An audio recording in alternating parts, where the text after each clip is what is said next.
Hi guys, welcome back to my YouTube channel. ಎಲ್ಲ ಹೇಗಿದ್ದೀರಾ, ಚೆನ್ನಾಗಿದ್ದೀರಾ ಅಂತ ಅನ್ಕೊಳ್ತೀನಿ. ಸೊ ಬಿಗ್ ಬಾಸ್ ಕಡೆಯಿಂದ ಒಂದು ಹೊಸ ಪ್ರೋಮೋ ಬಿಟ್ಟಿದ್ದಾರೆ, ಹೇಗಿದೆ ಅಂತ ನೋಡೋಣ ಬನ್ನಿ. ಸೊ ಗೈಸ್, ಈ ಪ್ರೋಮೋದಲ್ಲಿ ಗಿಲ್ಲಿನ 3 ಜನ ಸೇರಿ ಟಾರ್ಗೆಟ್ ಮಾಡ್ತಾವ್ರೆ ಅಂತ ನನ್ನ ಪ್ರಕಾರ. ಧ್ರುವಂತ್, ಅಶ್ವಿನಿ ಗೌಡ ಮತ್ತೆ ರಿಷಾ. ಸೊ ಈ 3 ಜನಕ್ಕೆ ಗಿಲ್ಲಿ ಕಂಡ್ರೆ ಮೊದ್ಲಿಂದನೂ ಆಗಲ್ಲ ನನ್ನ ಪ್ರಕಾರ. ಯಾಕಂದ್ರೆ ಸ್ಟಾರ್ಟಿಂಗ್ ವೀಕ್ ಇಂದಾನೆ ಗಿಲ್ಲಿನ ಟಾರ್ಗೆಟ್ ಮಾಡ್ಕೊಂಡೇ ಬಂದ್ರು. ಈ ಪ್ರೋಮೋದಲ್ಲಿ ಗಿಲ್ಲಿನ 3 ಜನ ಟಾರ್ಗೆಟ್ ಮಾಡಿ ಇವನ್ನ ಡೌನ್ ಮಾಡ್ಬೇಕು ಅಂತ ನನ್ನ ಪ್ರಕಾರ ಅವ್ರು ಅಂದ್ಕೊಂಡಿದ್ದಾರೆ ಅಂತ ಅನ್ಸುತ್ತೆ. ಇಲ್ಲಿ ಧ್ರುವಂತ್ ಅವ್ರು ಹೇಳ್ತಾರೆ, ಕಾಮಿಡಿ ಬೇರೆ, ನಿಮ್ನ ಚೀಪ್ ಆಗಿ ಕಂಡಮ್ ಮಾಡಿ ನಿಮ್ನ ಡೌನ್ ಮಾಡ್ತಾವನೆ ಅಂತ ಎಲ್ಲರಿಗೂ ಎತ್ಕಡ್ತಾವ್ರೆ ಅಂತ ನನ್ನ ಪ್ರಕಾರ.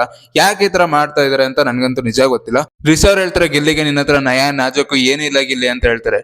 ಅದಕ್ಕೆ ಗಿಲ್ಲಿ ಸುಮ್ನೆ ಇರ್ತಾನ, ನಿನ್ನ ಹತ್ರ ನಯ ನಾಜಕು ಫಸ್ಟ್ ಇಂದಾನೇ ಇಲ್ಲ ಅಂತ ಅವನು ಕೌಂಟರ್ ಕೊಡ್ತಾನೆ. ಗಿಲ್ಲಿಗೆ ಹೇಳಕ್ ಕೊಡ್ಬೇಕ ಎಲ್ಲನೂ. ಆಮೇಲೆ ಧ್ರುವಂತ್ ಅವ್ರು ಹೇಳ್ತಾರೆ, ಗಿಲ್ಲಿಗೆ ಈ ಮನೇಲಿ ಒಂದಾರು ಒಳ್ಳೆ ಒಪಿನಿಯನ್ ಇದೆಯಾ ನಿನ್ ಬಗ್ಗೆ ಅಂತ.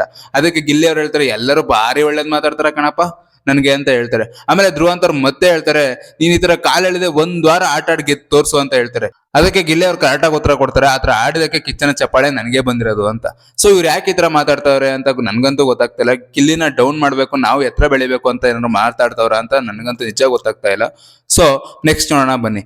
ಆಮೇಲೆ ಧ್ರುವಂತರ ಹೇಳ್ತಾರೆ, ನನ್ನ ಬಗ್ಗೆ ಇನ್ಯಾವತ್ತು ಒಂದ್ ಮಾತು ಕೂಡ ಆಡಬಾರ್ದು ಅಂತ. ಅದಕ್ಕೆ ಗಿಲ್ಲಿ ಅವ್ರು ಸುಮ್ನೆ ಇರ್ತಾರ, ಮಾತಾಡ್ತೀನಿ ಅಂತಾನೆ ಹೇಳ್ತಾರೆ. ಸೊ ಬೇರೆಯವ್ರನ್ನ ಯೂಸ್ ಮಾಡ್ಕೊಂಡು ನನ್ನ ಬಗ್ಗೆ ಮಾತಾಡಬೇಡ ಅಂತ ತುಂಬಾ ರೈಸ್ ಆಗಿ ಮಾತಾಡ್ತಾರೆ. ಅದಕ್ಕೆ ಗಿಲ್ಲಿ ಕೂಡ ರೆಸ್ಪಾನ್ಸ್ ಮಾಡ್ತಾವ್ರೆ, ಗಿಲ್ಲಿ ಕೂಡ ರೈಸ್ ಆಗ್ತಾವ್ರೆ. ಸೊ ನೆಕ್ಸ್ಟ್ ಏನಾಗುತ್ತೆ ಅಂತ ನೆಕ್ಸ್ಟ್ ಪ್ರೋಮೋ ಬಿಟ್ಟಾಗ ಖಂಡಿತ ಬೇಗ ಅಪ್ಡೇಟ್ ಮಾಡ್ತೀನಿ. ದಯವಿಟ್ಟು ನನ್ನ ಅಕೌಂಟ್ ಫಾಲೋ ಮತ್ತೆ ಸಬ್ಸ್ಕ್ರೈಬ್ ಮಾಡೋದು ಮಾತ್ರ ಮರಿಬೇಡಿ.